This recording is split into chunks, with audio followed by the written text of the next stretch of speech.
Welcome to this very special edition of the KAJ Masterclass Live, the show which ensures that you profit from your time spent here with experts, either through the industry insights, information, or simply learning from them.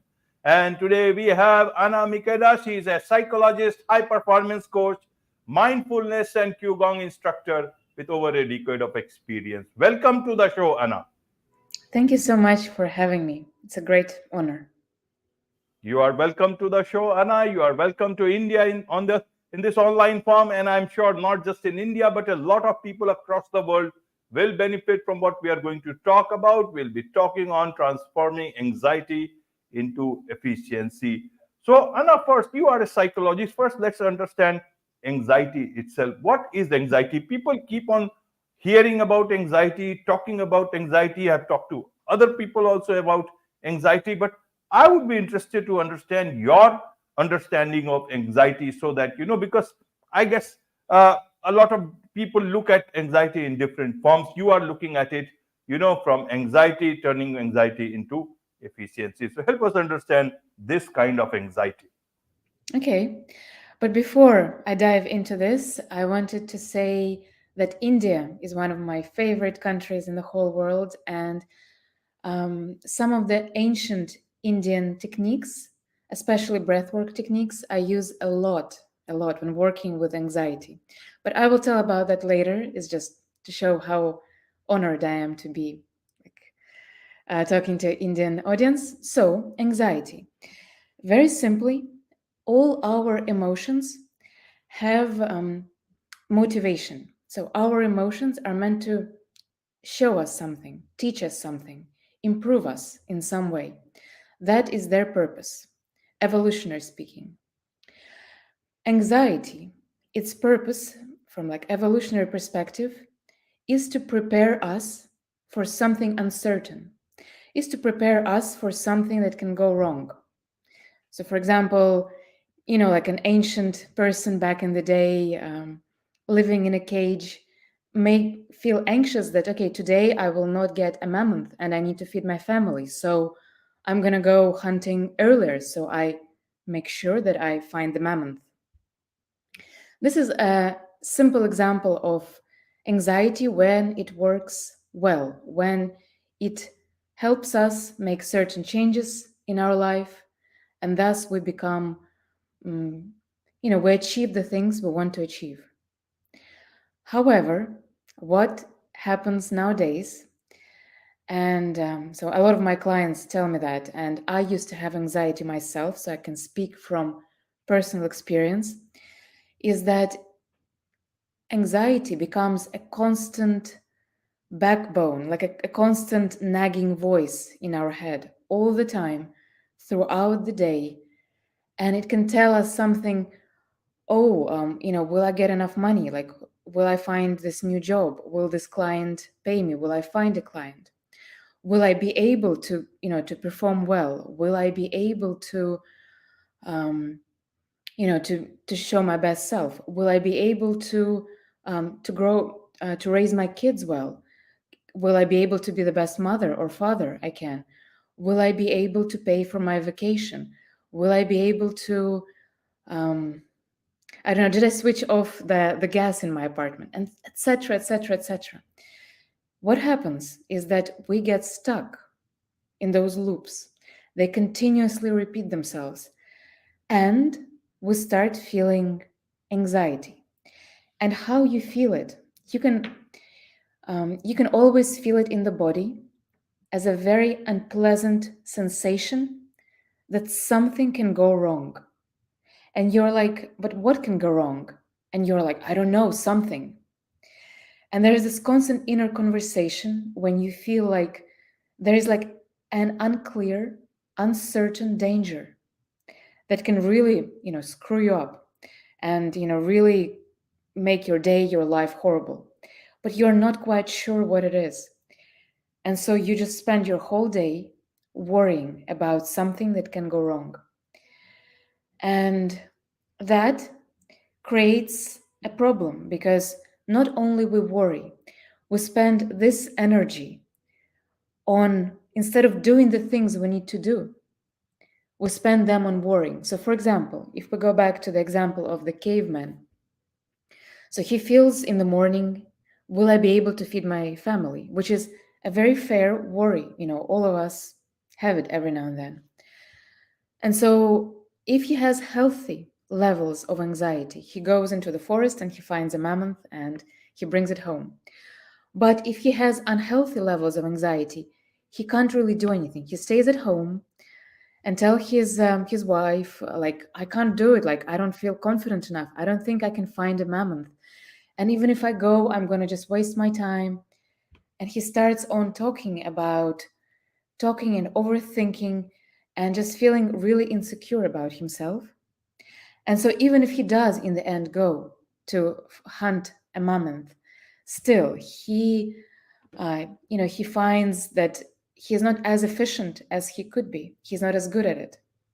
So to sum up, anxiety is it could be a very healthy feeling preparing us for something that can go wrong, but it can grow out of proportion, and we can stop using it as a tool to help us wake up and go do stuff, and instead we get lost in this constant worrying. This is Right, brief. right, right, Anna. You have explained it very well. Now let's understand it, how to give that direction to this anxiety when it starts building up. So, one is that use it to increase your efficiency, and one is to, to process it. So, how Mhm. do you start processing it while it is happening?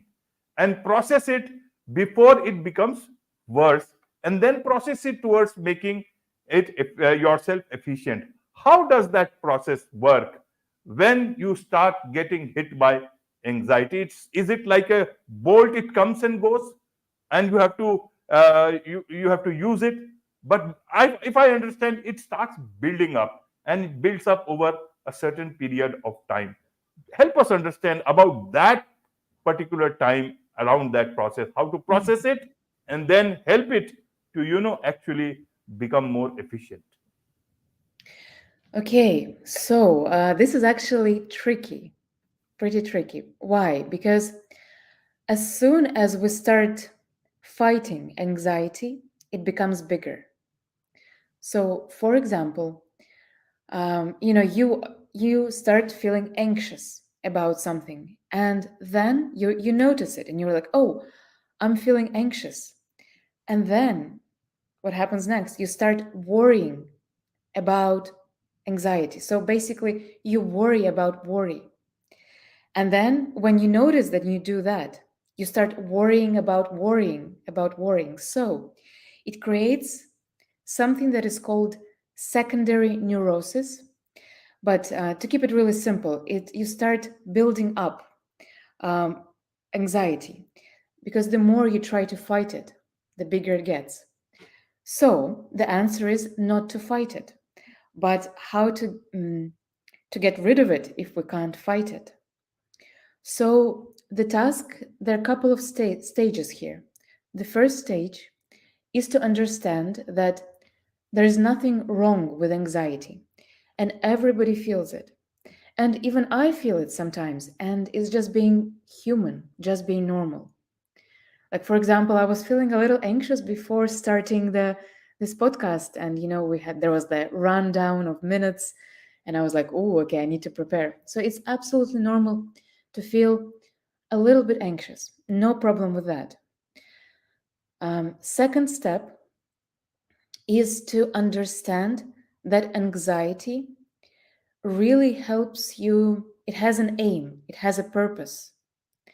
And its purpose is to make you efficient, to make you the best version of yourself. So, you get yourself together and you're really focused, you really go for that mammoth. You're like, I'm just gonna, follow you until I get you.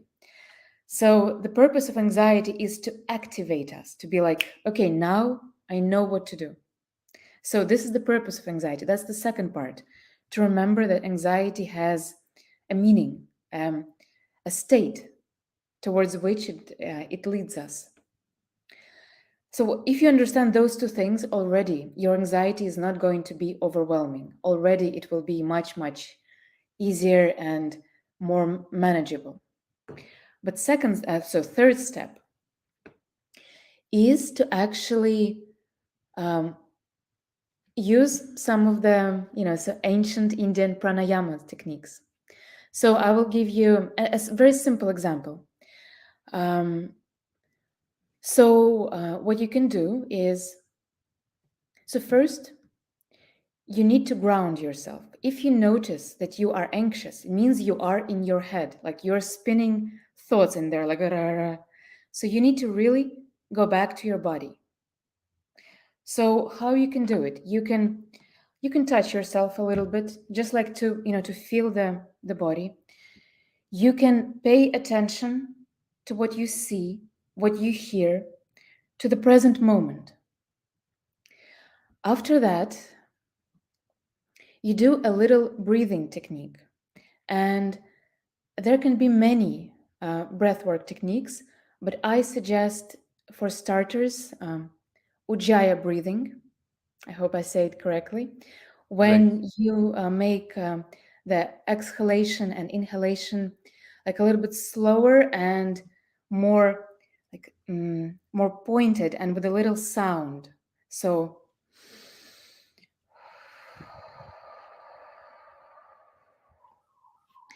and you make like your throat a little bit thinner so the air comes out in smaller portions. And that helps to activate your parasympathetic nervous system, your vagus nerve, and that creates a very calming effect. You can also do a little humming, so something like this. Mm. Once again, this also, I mean, ancient yogis knew it, and that's why they used it a lot. But now scientists they talk about vagus nerve, so of course, we, both are right. And so when you do this, you go even deeper into your body, and you start to switch on your parasympathetic nervous system, which is connected with relaxation. And after that, you switch your attention to something you were doing before. So it can be any task. For example, if you were cooking, just go back to cooking. If you were doing a podcast, go back to doing a podcast. If you were reading something, go back to what you were reading. So go back to the task you were doing with full attention. So let me repeat the three stages again. If you feel anxious all of a sudden, you don't try to fight anxiety. You don't try to say, okay, no, I'm going to be strong. I'm not going to worry. No, no, no. You go back to your body by touching your body, by concentrating on what you hear or see. Then you do some form of breathing technique. So, for example, Ujjayi breathing or humming, or even attention to your breath, as simple as that. And third step, you go back to the task you were doing. You switch your attention. So, those are the three steps that can help with anxiety pretty quickly. Right, right, Anna. Well explained again on this particular. I'm sure this is like a step by step people can do it. A lot of people anxiety is about the future. Is it always about the future, or it's also about the present? How does that work? If I understand, people are more worried about the future, what's going to happen tomorrow, rather than the present. Like you were talking, even I get anxious about, even after 1,000 shows, I still get anxious. Okay, I have to do one more podcast, and I need to make right. I should not forget. A couple of times it has happened that I have started, I thought I'm live, but actually I have not forgotten to press the button, the live button. The guests have been nice. Twice as it has happened. Like it can happen. So, but you are much more comfortable when you are dealing with it, with the issue, rather than thinking about it. So help us understand about the present and the future part of anxiety when people worry about these things? How should they look at future, especially, and also the present? Mm-hmm. So there are a couple of things here to say. Anxiety, it is about the future, but of course, it happens in the present, and it is basically ruining our present experience because instead of enjoying whatever is happening, we are worried that this beautiful experience can go away and never come back, or that we won't be able to to achieve something. So it is about the future, but it happens in the present. And one of the ways to deal with it, once again, we go back to the ancient yogis, who are talking about the power of now, about just being present. But the trick here is that we all understand that there is no future or past, it's just the present. And yet we still live as if it's real. So the trick here is to really learn to trust yourself. Learn that to trust yourself that you will be able to cope with whatever stress comes in the future. Whatever difficulty comes, I know I can handle it. This is basic self-trust and essentially self-confidence. But not like self-confidence like, oh, I'm the most like beautiful girl in the room. It's more about whatever is happening in my life, I can figure it out. I can solve it. I can improve it. And this basic trust is very, very important when you're dealing with your own anxiety. The problem here is that some people have this trust just naturally, like they know they can do it. And usually those people had had parents who believed in them, had parents who were like, you can do it, just go on, try again.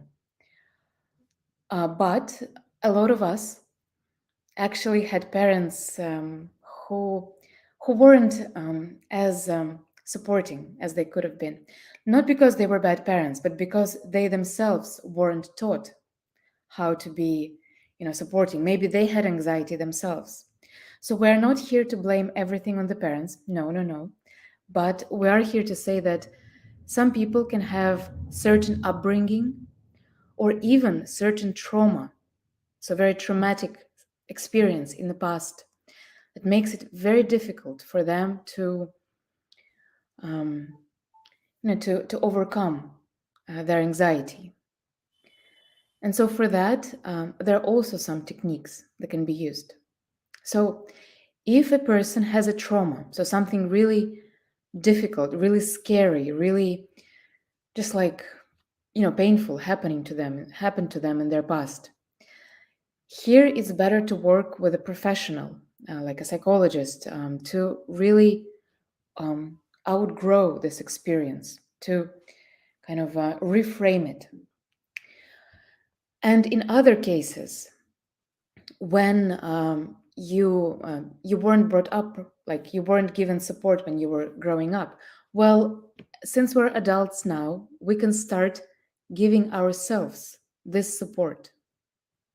And the trick here is um, to give ourselves praise, not for the results that we have, but for the effort that we made. So, for example, a person who is anxious, he's like, no, I'm still gonna go and do like a public speaking experience. And so he does it. And for example, it goes well. And he says, like, well done to me, like, cool. But to be honest, a much better experience for the long term is to say to yourself, well done for trying.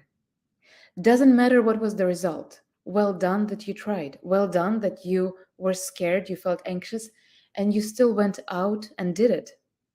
It doesn't matter if there was one person in the audience or 100, or if they were satisfied or unsatisfied. What really matters is that you made this effort, that you really tried, you gave it your best shot. And that what really helps us grow and become, um, like learn to deal with anxiety in a positive key. Right, right. Wonderful.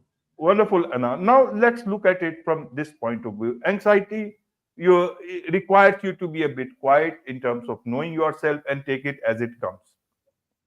You are also a high performance coach. And many a times in our work life, especially, or even ambitious aspirations, that we tend to build, sometimes you build goals, sometimes you build castles in the air. And many a times that can also peer pressure, others' pressure, society's pressure that can create some degree of anxiety, stress for you. How do you manage do these two things, anxiety as well as high performance? Or is it that some people should not look at high performance in the way they are looking, and high performance is something else? Because thinking of it is about achieving something, and that starts to create anxiety as Mhm. well as stress at the same time. Help us understand these two different parts. I don't know exactly about this. You will be able to tell it. Mhm. So, the purpose of anxiety is to make us efficient. That is its background purpose, to prepare us for something that can go potentially wrong. So, in this situation, what we can do is we can use this energy to really help us um, become more efficient at our tasks. But for this, you need to really use anxiety and um, channel it correctly. So, as I said, you don't, that kind of goes back to our beginning of our conversation. So, you don't fight anxiety, definitely not. But you start to see that anxiety is not bad, anxiety is not your enemy, anxiety is your friend who's trying to help you in a little bit of a strange way. He's trying to make you more efficient, and that um, you can use that little technique I gave in the moment when you feel before a task and you feel anxious, you're not going to be able to do it. You do this little exercise I gave, and then after that exercise, you say to yourself something like, whatever the result, I don't care about the result, but I care about the effort. I'm going to give it my best shot. Like I'm really going to, just try really, really hard. And I mean, in Indian terms, this would be something like karma yoga. I'm just going to do it regardless of result. I'm just going to do the best I can.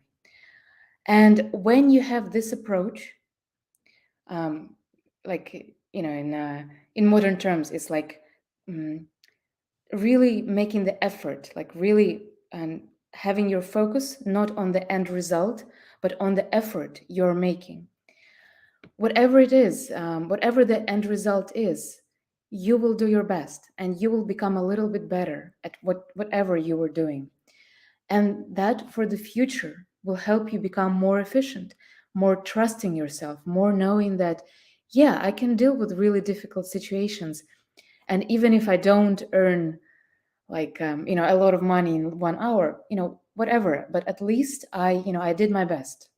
I became a little bit better in this hour, and this should be enough. And when you have a feeling like this about yourself, you will become more efficient slowly, step by step.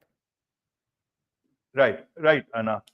You said, anxiety is there to help us and to make us more efficient. Then why do we call it a battle with anxiety? Even you tell about yourself that I turned my battle with anxiety into a victory of self trust. Hmm. How does that happen? If it is there to make me efficient, then where does this trust come in? How does that self trust become stronger with the battle? I think we should look at it as a friend. Then how do we look at it? Exactly, exactly. We should look at it as a friend. We use the word battle and to so that people will know, people can know that this is something they can overpower.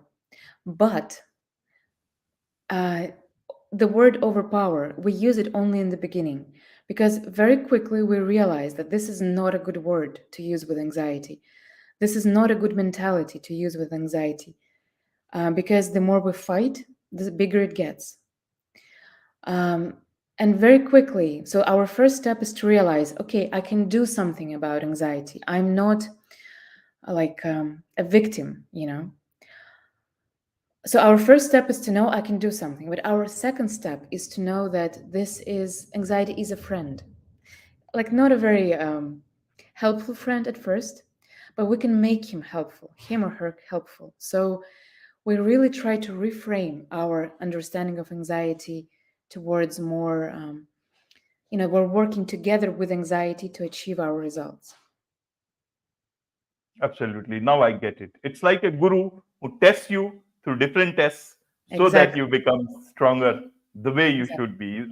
The potential that the guru sees in you, and he gives you tests according to that, so that you can create. There is much to understand about these things, Anna, and it's nice to understand how you have put the Indian understanding of these things. But so a lot of people would want to understand more about it from you, more about you. What is the best way for them to connect with you? Okay, so I have a YouTube channel where I post audio meditations, and I have a Telegram channel where I also post useful information. But also, I have recently created a community of people who are interested in psychotechnologies. So, people who are enthusiasts of conscious evolution and pursuit of really fulfilling their potential. And so, what are psychotechnologies? I mean, a lot of them come from the ancient world, but we live in the modern world. So, we call it with a modern world a word of psychotechnologies. So, they're mental, like meditation, physical, such as breath work, pharmacological, such as, I don't know, maybe microdosing, and technological, like artificial intelligence. So I've created a community of researchers who want to really practice those psychotechnologies for the efficiency. And for people who are interested in that and want to join the community, they can write to me directly in Telegram. I will give you my contact, um, and I will guide them to the next steps. Wonderful. With this, it's a wrap on this very special edition of the KAJ Masterclass Live. Thank you so much indeed Thank you very for much. joining.